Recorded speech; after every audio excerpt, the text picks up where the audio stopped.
So good evening to all.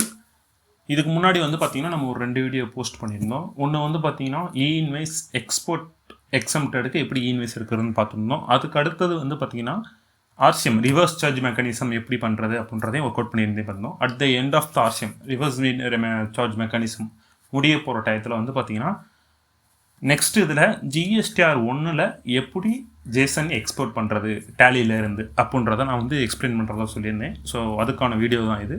So welcome to our session. So first வந்து பார்த்திங்கன்னா already create பண்ணி வச்சுருக்க company தான் சூர்யா என்டர்பிரைசஸ். ஸோ இதில் வந்து பார்த்திங்கன்னா ஆல்ரெடி 2 என்ட்ரி நம்ம போட்டிருக்கோம். ஒன்று வந்து பார்த்திங்கன்னா எக்ஸ்போர்ட் எக்ஸம்ப்டட், இன்னொன்று வந்து பார்த்திங்கன்னா ஆர்சிஎம். ஸோ இந்த 2 என்ட்ரியும் வந்து பார்த்திங்கன்னா இப்போ ஜேசனாக கன்வெர்ட் பண்ண போகிறோம். ஸோ ஜேசனாக கன்வெர்ட் பண்ணுறதுக்கு முன்னாடி வந்து பார்த்திங்கன்னா இப்போது ரீசண்டாக இருக்கிற ஒரு சில விஷயங்கள், அதாவது வந்து பார்த்திங்கன்னா என்னென்னு பார்த்தீங்கன்னா நம்மளோட ரெஸ்பெக்டிவ் கவர்மெண்ட் ஜிஎஸ்டி கவுன்சில் வந்து பார்த்திங்கன்னா 3 months ஒன்ஸ் இல்லைனா டெய்லி ஏதாவது ஒரு அப்டேட்ஸ் வந்து ஜிஎஸ்டி போர்ட்டலில் நமக்கு அப்டேட் ஆகும். ஸோ அப்படியான அப்டேட்டில் வந்து பார்த்திங்கன்னா இப்போ ரீசெண்டாக வந்திருக்க அப்டேட்லன்னு பார்த்தீங்கன்னா நம்மளோட HSN பேஸ்ட் ஃபைலிங். ஸோ ஹெச்எஸ்என்றது தெரியும் நமக்கே, ஆல்ரெடி ஒரு ப்ராடக்ட்டுக்கான ஒரு ஐடென்டிஃபிகேஷன் நம்பர்ன்ற மாதிரியே சொல்லலாம். ஸோ அந்த HSN பேஸ்டு ஃபைலிங்கிறதுக்கான நோட்டீஸ். ஸோ என்ன மாதிரி நோட்டீஸ் கொடுத்துருக்காங்கன்னு பார்த்தீங்கன்னா implementation of mandatory mentioning of HSN code in GSTR 1.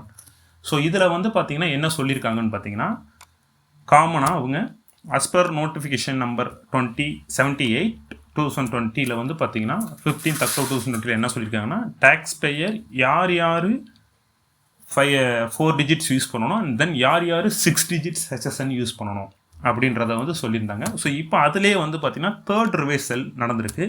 So அதோட இது வந்து பார்த்தீங்கன்னா உங்களுக்கு ஸோ இது பேஸ் 1 பேஸ் 2 இருக்குது. இதில் இப்போ பேஸ் 2 தான் இப்போ நமக்கு வந்திருக்குது. ஸோ இதில் வந்து என்ன மென்ஷனிங் பண்ணியிருக்காங்கன்னு பார்த்தீங்கன்னா ஸோ பேஸ் 2 பிரகாரம் taxpayer with aggregated annual turnover of up to 5 crores. So 5 crores வரையும் டர்ன் ஓவர் பார்க்குற கன்சர்ன்ஸ் கம்பல்சரியாக 4 digits HSN யூஸ் பண்ணி ஆகணும். ஸோ இதில் வந்து பார்த்தீங்கன்னா எந்தவித ஆப்ஷனலும் கிடையாது. ஸோ கம்பல்சரி மேண்டேட்ரின்றப்போ நமக்கே தெரியும் கம்பல்சரி நம்ம HSN யூஸ் பண்ணி ஆகணும்.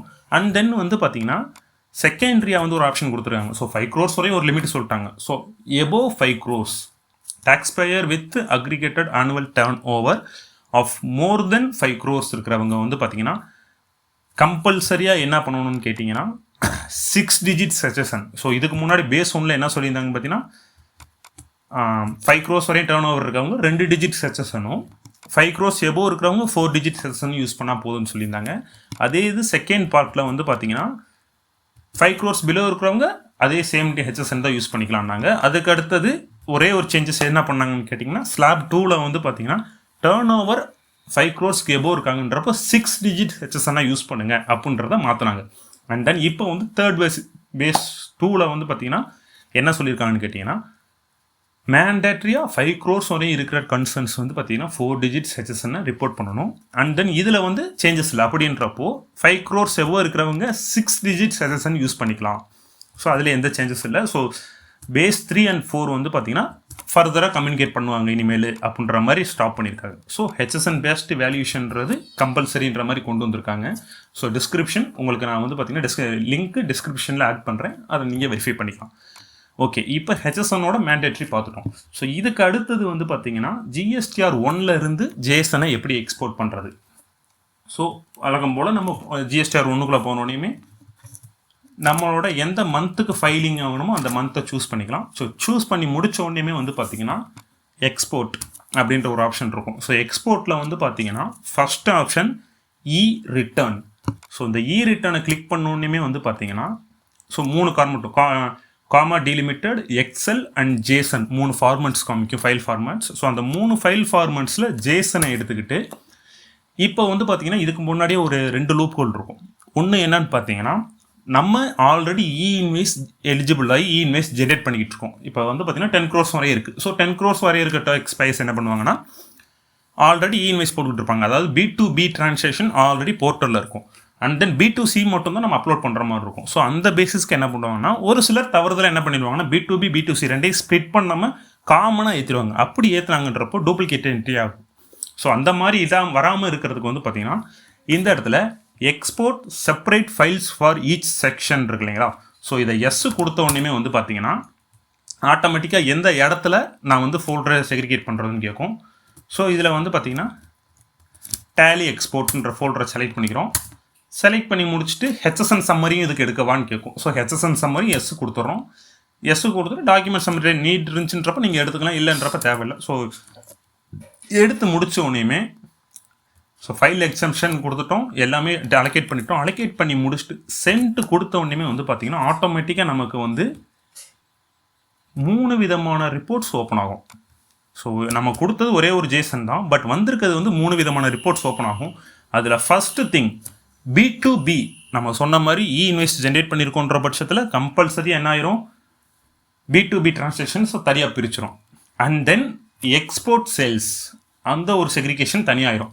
அண்ட் தென் வந்து பார்த்தீங்கன்னா ஹெச்எஸ்என் சம்மரி. ஸோ இதில் வந்து நம்ம கொடுக்குறோம் அப்படின்ற பட்சத்தில் இப்போ என்ன ஆயிடுச்சுன்னு பார்த்தீங்கன்னா B2B தனியாயிருச்சு, எக்ஸ்போர்ட்ஸ் தனியாயிருச்சு. இன்கேஸ் B2C இருந்துச்சுன்ற பட்சத்தில் உங்களுக்கான B2B சம்மரியும் தனி ஜேசனாக ஜென்ரேட் ஆகிவிடும்.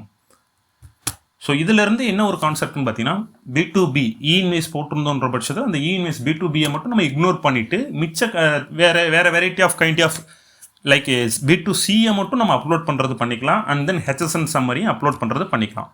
ஸோ இதுதான் நான் வந்து உங்களுக்கு எக்ஸ்ப்ளனேஷன் பண்ணேன். ஏன்னா ஒரு சிலர் வந்து பார்த்தீங்கன்னா தவறுதலாக நம்ம என்ன பண்ணிடுவோம்னு கேட்டிங்கன்னா B2B ஆல்ரெடி இன்வாய்ஸ் போட்டிருப்போம், தவறுதலாக B2Bயும் சேர்த்து ஏற்றிடுவோம். அப்படின்றப்ப டூப்ளிகேட் என்ட்ரி ஆகிறதுக்கு வாய்ப்பு இருக்குது. ஸோ இந்த மாதிரி நம்ம செக்ரிகேட் பண்ணி நம்ம ஒர்க் பண்ணி தனித்தனியாக ஸ்ப்ளிட் பண்ணிவிட்டு செப்பரேட் பண்ணிவிட்டு ஃபைல் அப்லோட் பண்ணுறோன்றப்போ எரடிகேட்டும் நமக்கு ஆகாது. அண்ட் தென் ஃபைலிங் மூவ்மெண்ட் ஸ்பீடும் எந்த வித எரர் இல்லாமல் மூவ் பண்ணிக்கலாம். ஸோ தேங்க்ஸ் ஃபார் யுவர் வாட்சிங். இது இல்லாமல் இன்னும் வேறு ஏதாவது உங்களுக்கு டிஃப்ரெண்ட் கைண்ட் ஆஃப் ஆஸ்பெக்ட்ஸில் வேறு ஏதாவது டவுட்ஸ் இருந்தாலும் நீங்கள் கேட்கலாம். அதற்கான டவுட்ஸ் கிளியரன்ஸும் நாங்கள் பண்ணித்தருவோம். தேங்க்ஸ் ஃபார் யுவர் வாட்சிங் to your valuable time. Thank you to all.